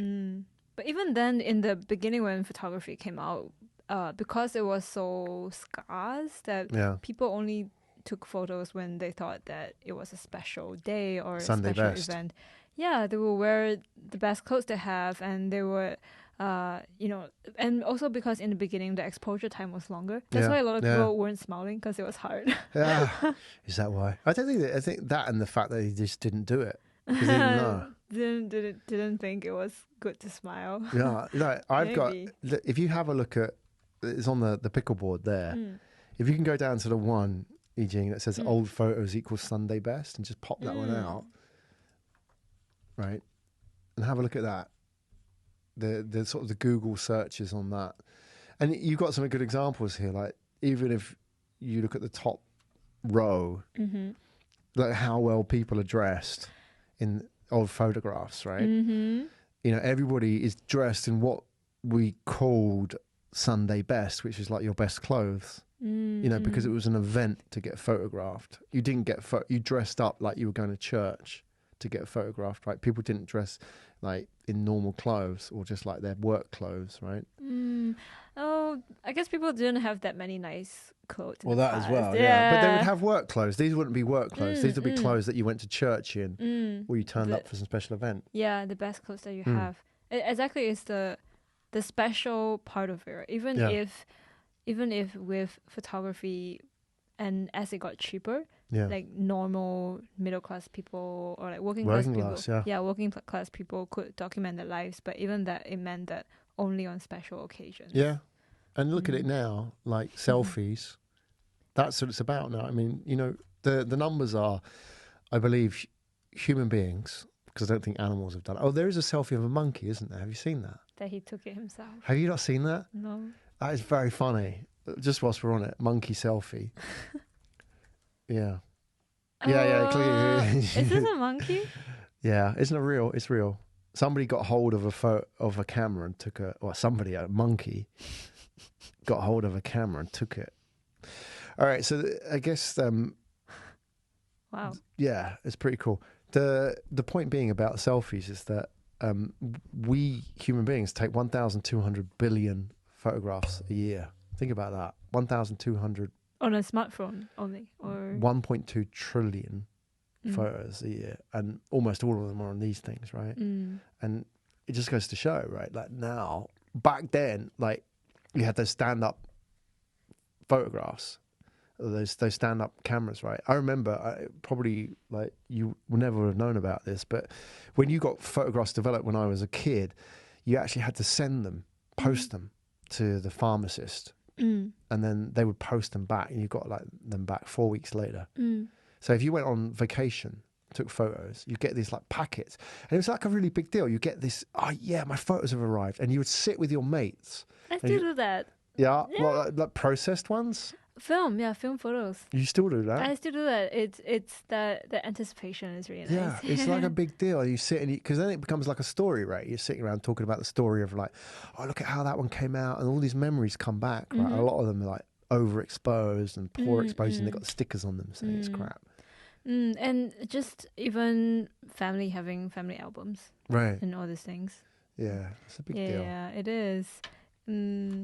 Yeah, we kind of take too many photos these days. Yeah, it loses the value, right? Yeah, but I still go back to look at my old photos. And honestly, isn't that what Facebook do to try to be more human? You know, it reminds you that you did this last year, you did this 4 years ago. It's very annoying. I kind of like it. Oh, you like it? But I think because for me, in the past few years of my life, I have moved around a lot. Right. So almost every year, I was at a different place doing something different. It's a different stage of life. Yeah. So that was like nice to look back. Well, I see that with Instagram. That's why I keep Instagram. Otherwise, I get rid of it. Because for me, it's like I can look back and see what I've been doing for the last 8 years. Yeah. And it's like I feel if I delete my Instagram, I've lost a bit of me in a way. That's what they do to keep you on. Yeah, it's like Dropbox for life in a way. For life. Okay, talking about selfies, Apollo 12. We're back to Apollo 12. Now, the interesting thing about that is, didn't they take a camera to the moon on Apollo 12 to take a selfie, I believe? Yeah. And something happened, like it didn't happen or something like that. They took all this equipment up there. But they didn't have like a phone like, hey guys, we're on the moon. Yeah, I wonder if astronauts these days are allowed to take their smartphones up there and whether it works on the moon in space. Not too sure about that. I'm sure. Yeah? There's no gravity. Yeah, right. I don't know. think it stops you making a camera work. But I mean, because of the technology of the phone, though. But back then. Yeah, but back then, actually with analog cameras, it can survive more different types of environments, to be honest. So one of the Apollo 12 astronauts, Alan Bean, actually smuggled a camera self-timer, a Hasselblad camera self-timer. It's a pretty big camera, right? I believe, no? He smuggled the self-timer. So they had a camera. Oh. Yeah. But why he smuggled a self-timer was because he wanted to take a picture where he didn't need a human being to press on the shutter. So that all three... He should have had one of these, EJ. Well, back then, so that all the astronauts, like all the human beings who were on the moon at that time, could all appear in one photo. And then he had this ingenious idea that, okay, this is going to shock the world and it's going to get on Life magazine, Time magazine, and people are going to wonder, like, who took this photograph? Are there other human beings on the moon, or like, what is it? Was that the plan? Yeah, I think so. So actually, okay, let's read it out. So the interesting thing about this astronaut is that he's also an artist, and look at this, he painted this painting, which is pretty nice, to be honest. Is that his? Yes, he painted this. Of the selfie that they were going to take. Yeah, you can see they are kind of as two astronauts holding hands, and they are posing for a picture. That's the camera there. Right. Yeah. But the title is what? The title is The Fabulous Photo That We Never Took. Wow. By Alan Bean. Oh, man, he must have been like thinking about this for months beforehand. Yeah. Like, I'm going to go up there and I'm going to take this photo, and it's going to like cause so much ruckus in the world. And if he took that photo, he'll probably be remembered more. Oh man, don't say that. Like, because we started off saying like, Yeah, Apollo 11. Nobody remembers Apollo 12 because they were second Apollo program to land on the moon, right? I mean, Alan Bean.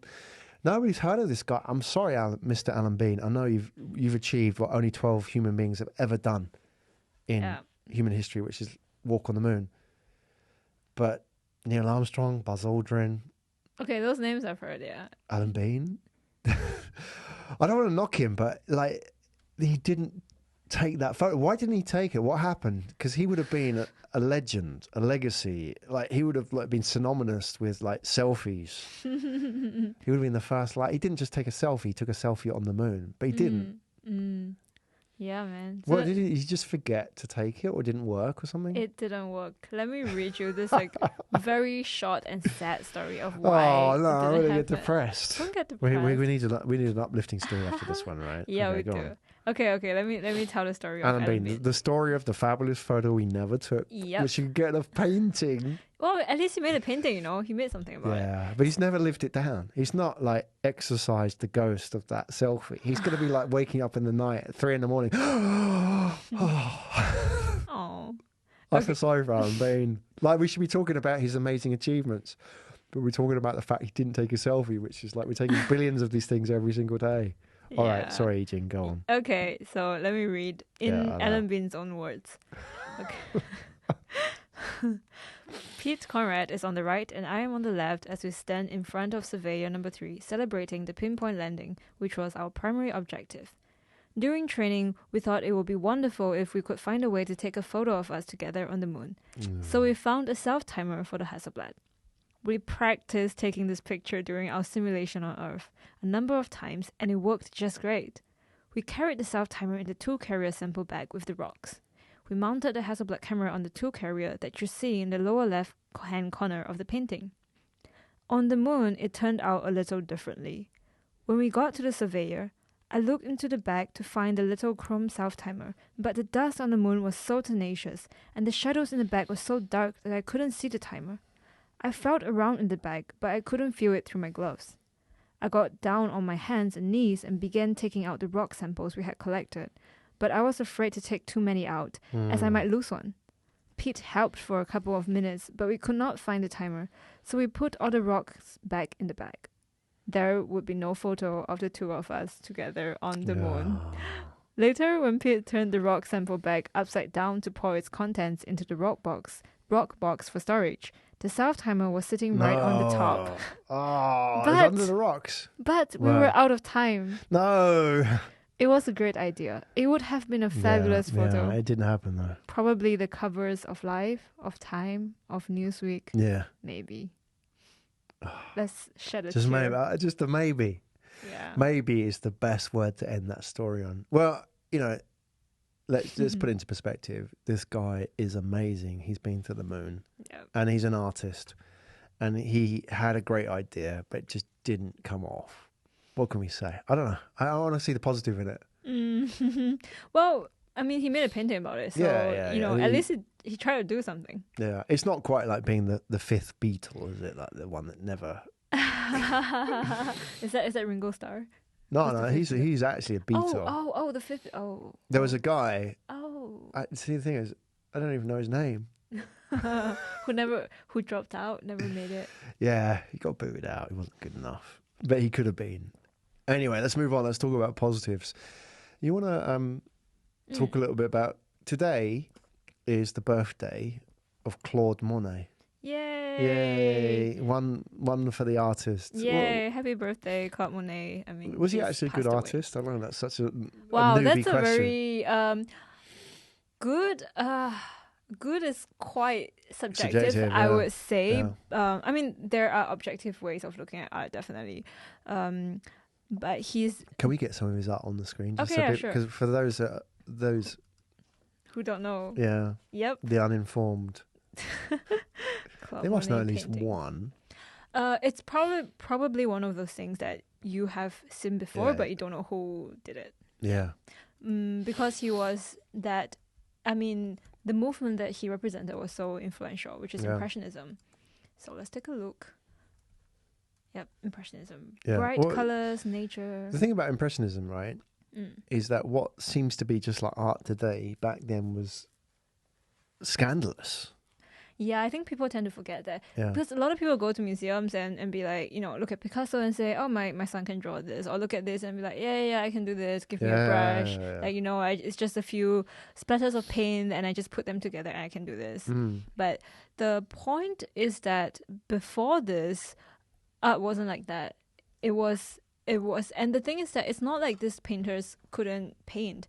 Okay, we can look at his earlier paintings, the luncheon on the grass. So if you can see, it's in a more realist style. So like you can see the expressions on the people, and like it's almost going into Impressionism, but definitely more detailed and in a less, like blurry, choppy manner that Impressionism is known for. So for a lot of these artists, it's not that they couldn't paint, therefore they were looking for an easy way out. I know that's what most of us would think. Yeah, technically not very good, these Impressionists, apparently. Yeah, but the truth is that a lot of them have practiced and studied art properly for a long time, and it's because of change in like time in history. And at the time of Impressionism, it was when like cameras were actually becoming popular. Oh, really? Yeah, Industrial Revolution. It was back really to the selfie dude, yeah, 1839. Exactly. It was because of it's actually around the same time. Impressionism Really? is like late 19th century, so like 1860s, 70s. Interesting. It's almost like 80s. AI and podcasting. Impressionism and cameras. But that's the thing though, like these tools come up to disrupt things, and that's why culture and all these things, like everything is I think we shouldn't look at these things in isolation. Like art, music, history, everything is connected. Politics, they're all connected. Yeah, absolutely. I'm on board. Yeah. You're preaching to the choir here, Yijing. Yeah. But I mean that's why I really like art history, because it's a lens into what was happening at the time. Yeah. But definitely before the camera, art was, only heroic events, or if religious content, or like famous people. Yeah. So that's an important point, isn't it? Like you have to understand really art in the same way we're talking about selfies in a way. Like the ability to tell your own story and what art was before. Like art, like I didn't know until like I did I think in an English lesson, we talked about art history. And basically, art before Impressionism was like famous lords, rich people, their horses, their houses, their Renaissance houses. Look how important they are in sort of quasi-religious iconography, right? And in the Impressionist era, the story was about, the classic one was those bar girls, right, in Paris, who I suppose they're like harlots or hookers, right? They're like, they're sort of women who live in the shadows. Yeah. Or the one with the South Island. I can't remember who that is. So naked South Island women. It's just like normal native people. I know this is like, again. I can't believe I forgot his name. He's actually an artist I really like. Yeah. The Bali. Yeah, all that. Yeah, but so this it's was like normal people. Yeah, this was like art before. And that's the point of storytelling, isn't it? It's like art, selfies. It's all about telling stories, and like if you can tell stories, you can also control the narrative, because if the stories, if you think about, interestingly, like if you go way back, like a great example is like books. If you could write a book, you could tell a story. So in the old days, the books used to be written by monks in scriptoriums. So they used to have like thousands on lambskin and like vellum, and they were written like with gold ink. And somebody, somebody's role was to like, I just do, I do the fruit imagery. Oh, and that would be his thing. And like they have teams. And then along came this democratization of the tools of printing, print. etching, and then so it went from printing. Which was generated by the Gutenberg printing press, right? And because of that, people could print stories. And interestingly, the first thing they started printing was just like crap, which is kind of like, if you think about selfies, it's just crap. Or Impressionism, it's just like normal people. And the first books they printed were like chap books, and chap came from the word cheap. So somebody had this livelihood. They'd pack all these books in his backpack, his stick in his bindle, right? And he would like go around, hey, I'm the jolly chapbook salesman. And he was called a chapman. And there's some people in the English language have got the surname Chapman.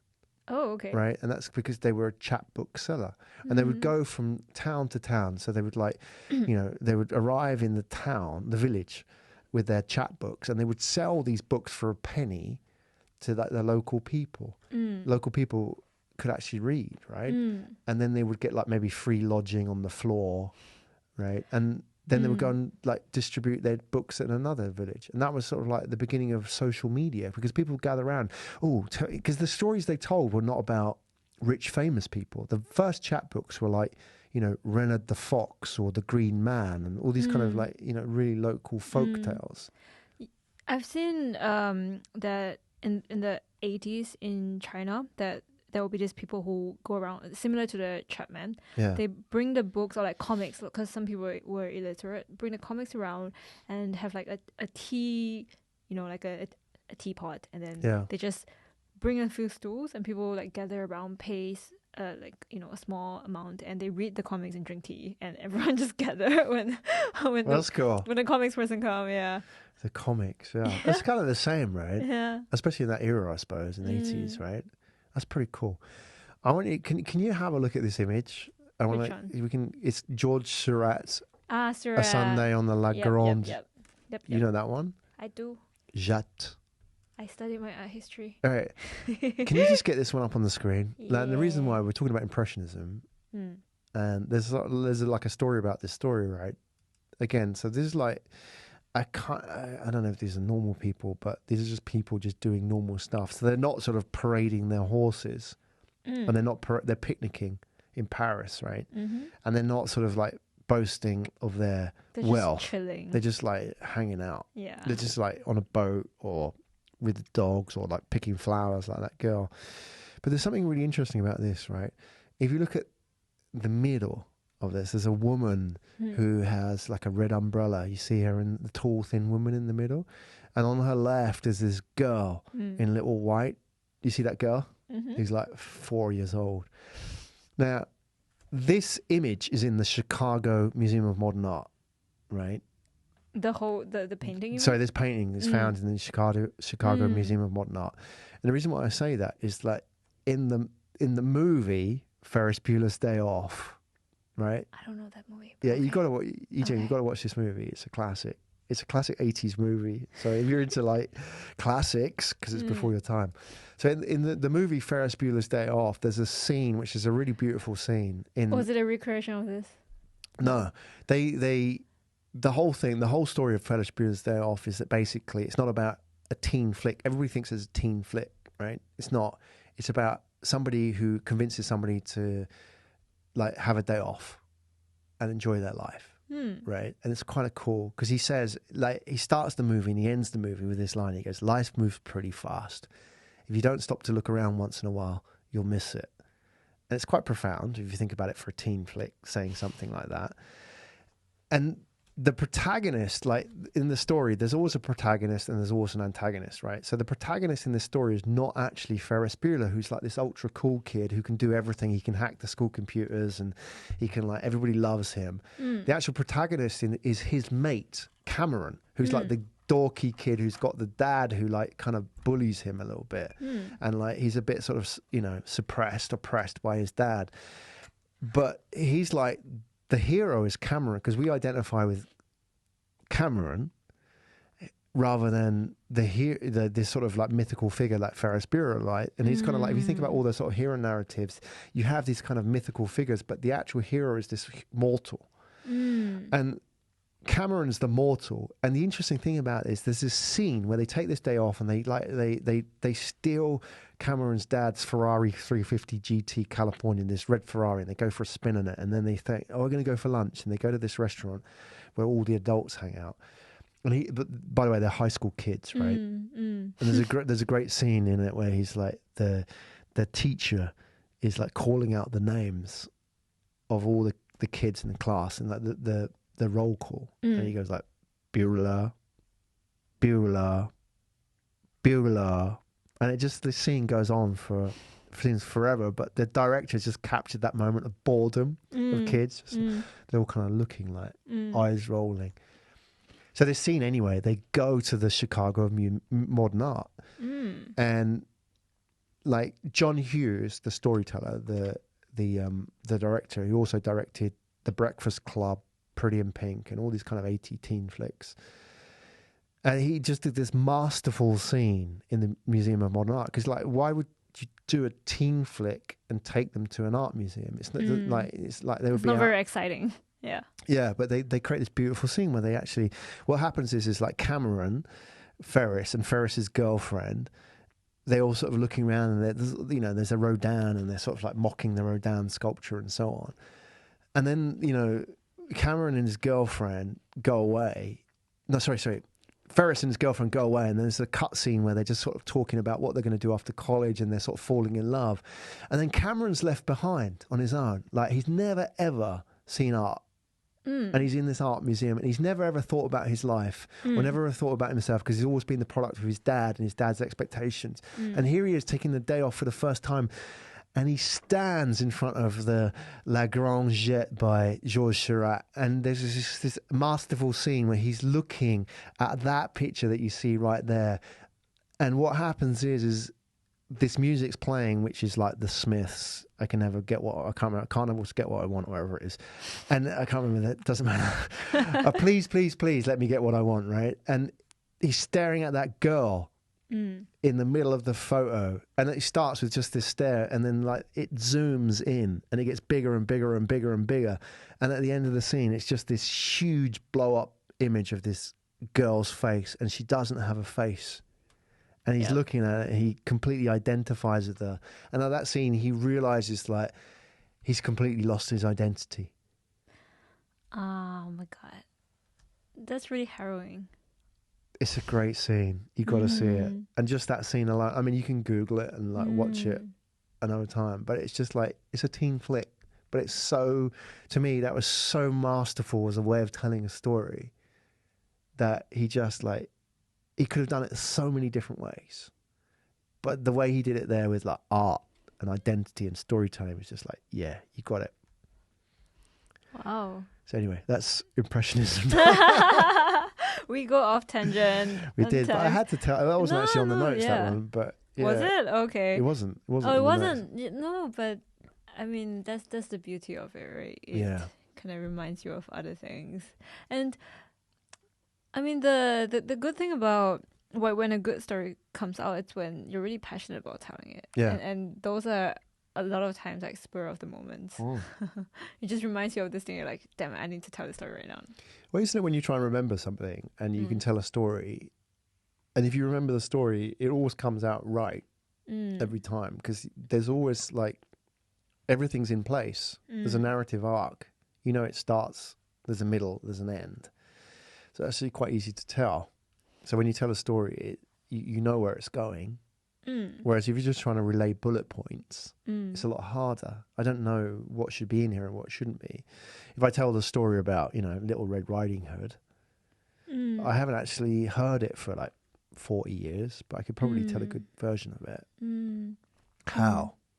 It's in your head somewhere, right? But yeah, I think it's also the descriptors that draw us in, and yeah, I mean, bullet points are more of you're talking down to someone, whereas stories is like you're talking with someone, you're sharing with them what's in your head. No? Yeah, absolutely. I get it. Changing gears, ice cream.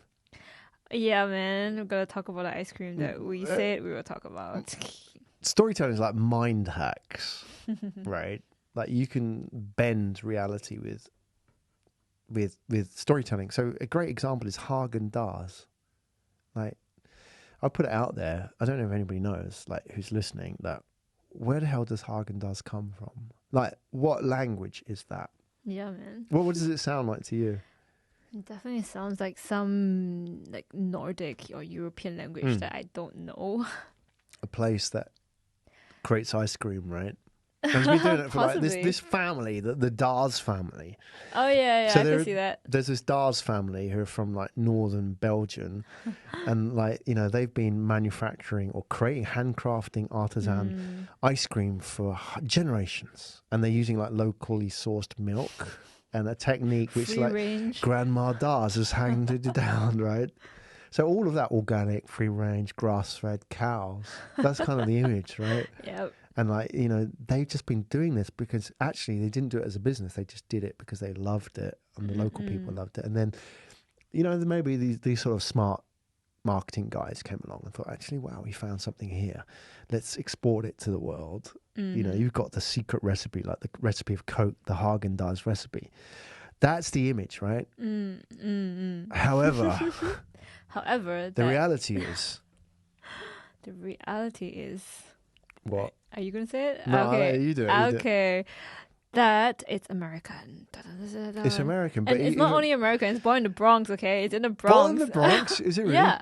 It's born in the Bronx. Wow. Like, you wouldn't really associate Bronx with ice cream. I mean, when I lived in New York, there were a lot of ice cream trucks going around. Right, People right. loved it. But they went on the Bronx ice cream, right? Yeah, if you say that it was a Bronx ice cream, I think the image of how the packaging would look would be really different. Yeah, cheap. Or maybe like street. Yeah, street art on it, right? Some Yeah. hip-hop element, whatever, who knows. Yeah. Yeah, but it's actually by a Jewish couple who... Right. But the thing is, they do have a family history of making ice cream. Right, It's right. just that it didn't sell well, and so the guy who came up with Haagen-Dazs was smart. He realized that naming is really important, and we Yeah. got to create this whole It's a story. create this whole like mystery around it. We got to make it sound foreign and have this aspirational value to it. Yeah. That if you just said it was like made in the Bronx, then what are you gonna? It's not you're not gonna sell it for a high price because Right. it's just like any other ice cream down in the Bronx.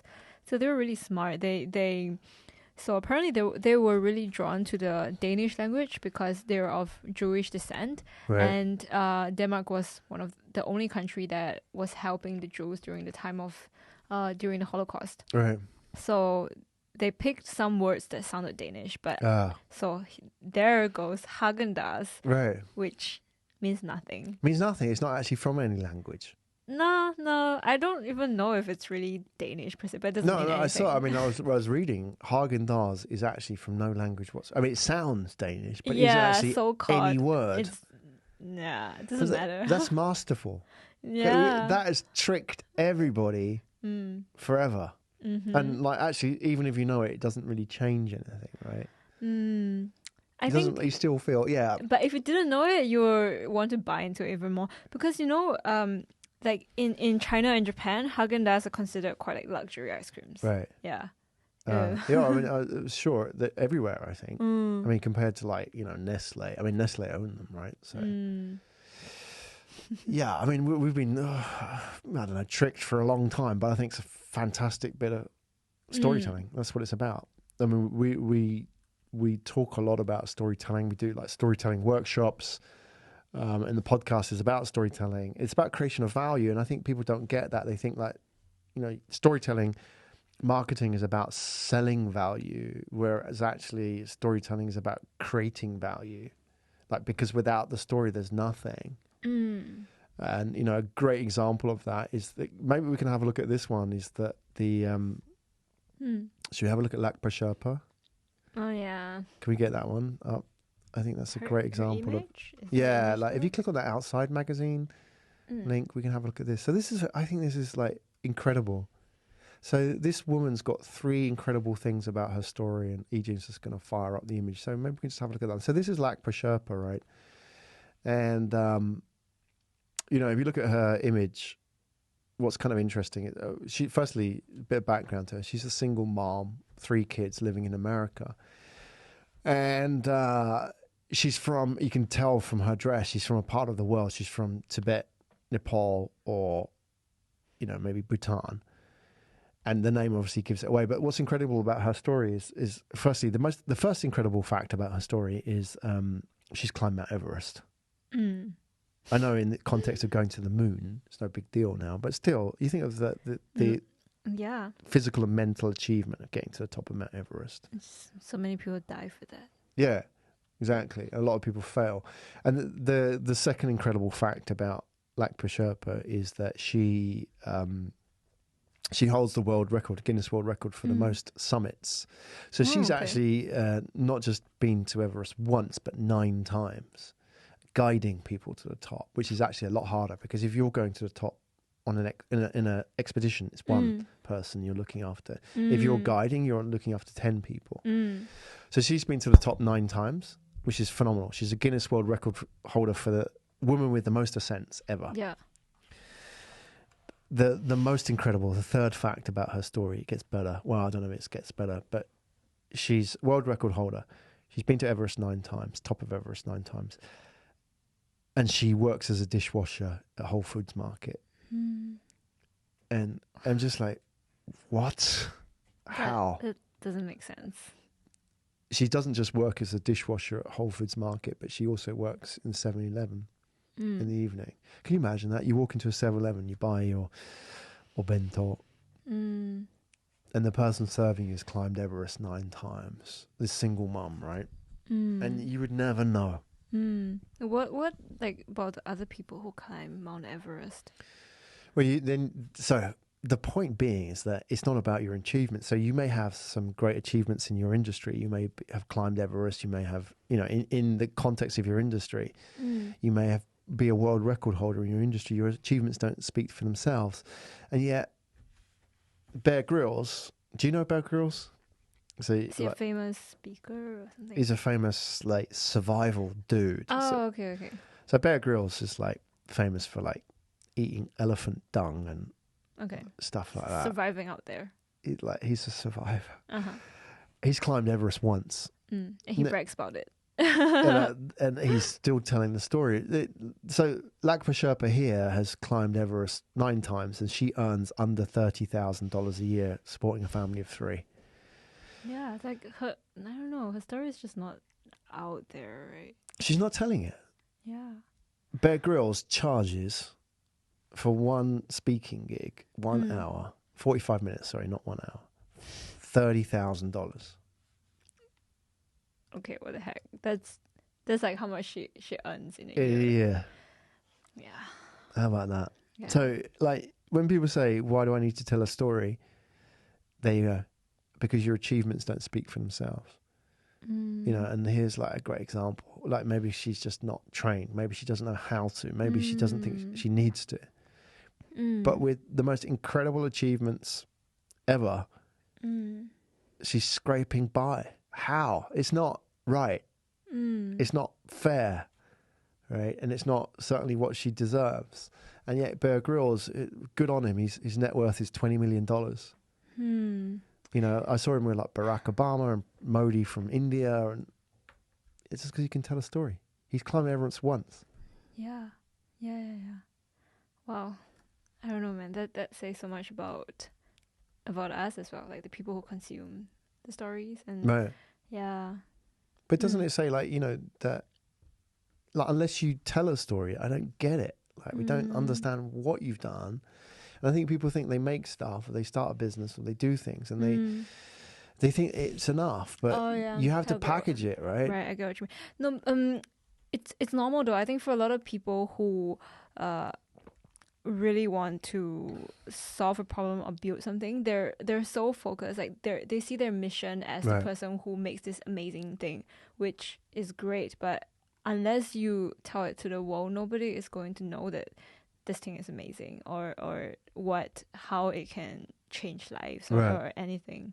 But you find when you present that to somebody, often what people push back on is it's kind of BS, in the sense that you have to, telling a story is kind of lying about what you do. Yeah, I don't know. I mean, we've encountered that, right? Even when we do workshops. Yeah, we do workshop with startups. Yeah, it's tough, right? Because they think if you're telling a story about what you do, it's when teachers scold kids, it's you're telling a story. They scold the kid for telling a story because telling a story is synonymous with lying. when actually, really, it's just helping people understand what's going on. Yeah. Well, I think a lot of times people don't want to get out of their fixed mindset. Yeah, it's not that. I think a lot of times it's not that you're lying about what you're doing, but it's just putting it into different perspectives, because you can be very passionate about what you're doing, but if you don't really speak on a term that other people can understand, then why should they be invested in your product or your thing? Like, why? They don't know why. That's the problem, right? They don't know why I should be invested in it in the first place. Yeah, and I mean, that's where stories come in, right? Because it's a more human level of connection, that if you have a backstory to why you're doing your project, your business, or anything, that gives it more credibility. I mean, of course, we're not saying, just have a lot of stories and have like a bogus product. That's totally not okay. Snake oil, man. Yeah. What have I got in my box? What about? I mean, look, here's a great example. Like, t-shirt you're wearing. Oh yeah, Nike. Like, no, I'm not ambassador. I wish. But there you go. Like. How about that as a story?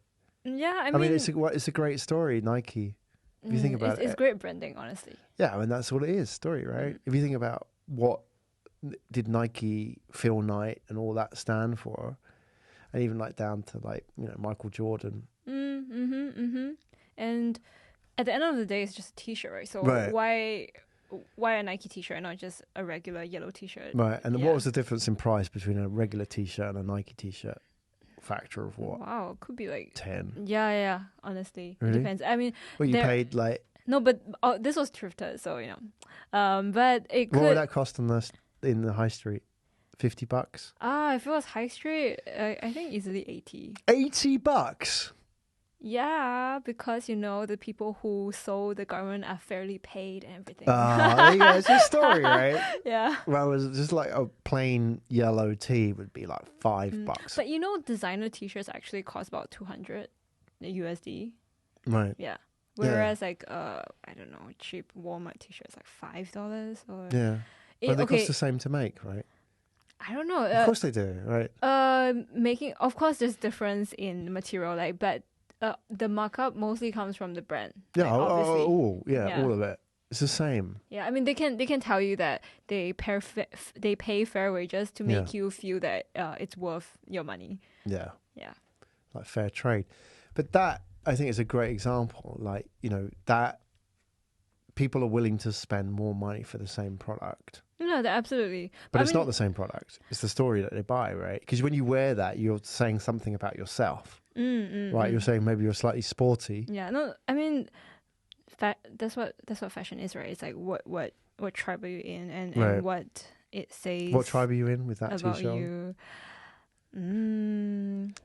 We're definitely not in an active tribe, right? Inactive. Inactive, yeah. I am active, therefore I am in the active tribe. And you're willing to spend money to show that you're in it. It's more about what, for instance, there's so many sports brands, why Nike and not like Adidas. Yeah, or so talking about Adidas, this could go on forever, but like how Russians and Adidas, like the Gopniks, and so. So is that? Yeah, that's the thing. Okay, like Russian hooligans. Well, British hooligans as well, right? Adidas. British hooligans wear Burberry. Okay, or like Burberry style. Yeah, it's coming back. You know what? It came back into like fashion. Years ago, like I came back from Japan, and because Burberry was Burberry's renaissance happened in Japan, right? It was like Japanese high school girls started wearing Burberry, and then it blew up, right?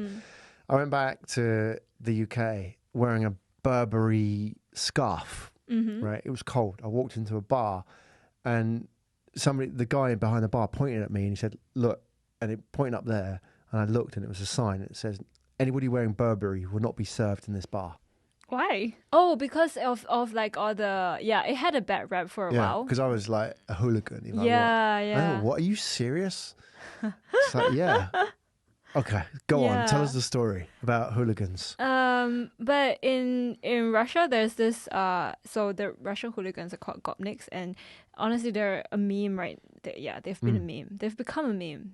So the image that you will see is like those messenger caps, and then they'll be wearing Adidas. Yeah. And they'll be squatting by the roadside, like drinking vodka or something. Yeah, so that's the image of like... That's the tribe. Exactly. What's the Nike tribe? Cool.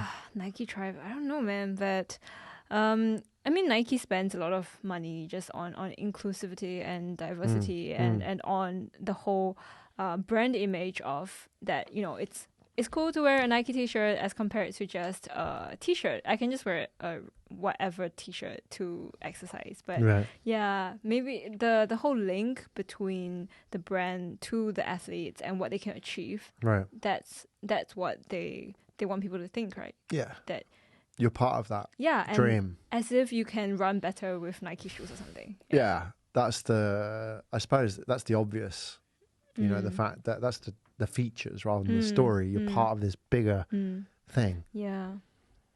Yeah, Nike. Cool. And you're willing to pay money for that, right? $80. I'm not that crazy. I mean, okay, but to be fair... actually, I heard, you know, like fashion designers, the most profitable part of their business is not those sort of high-end $1,000. Oh yeah, definitely not. It's this. It's t-shirts and caps, right? Caps. Merch.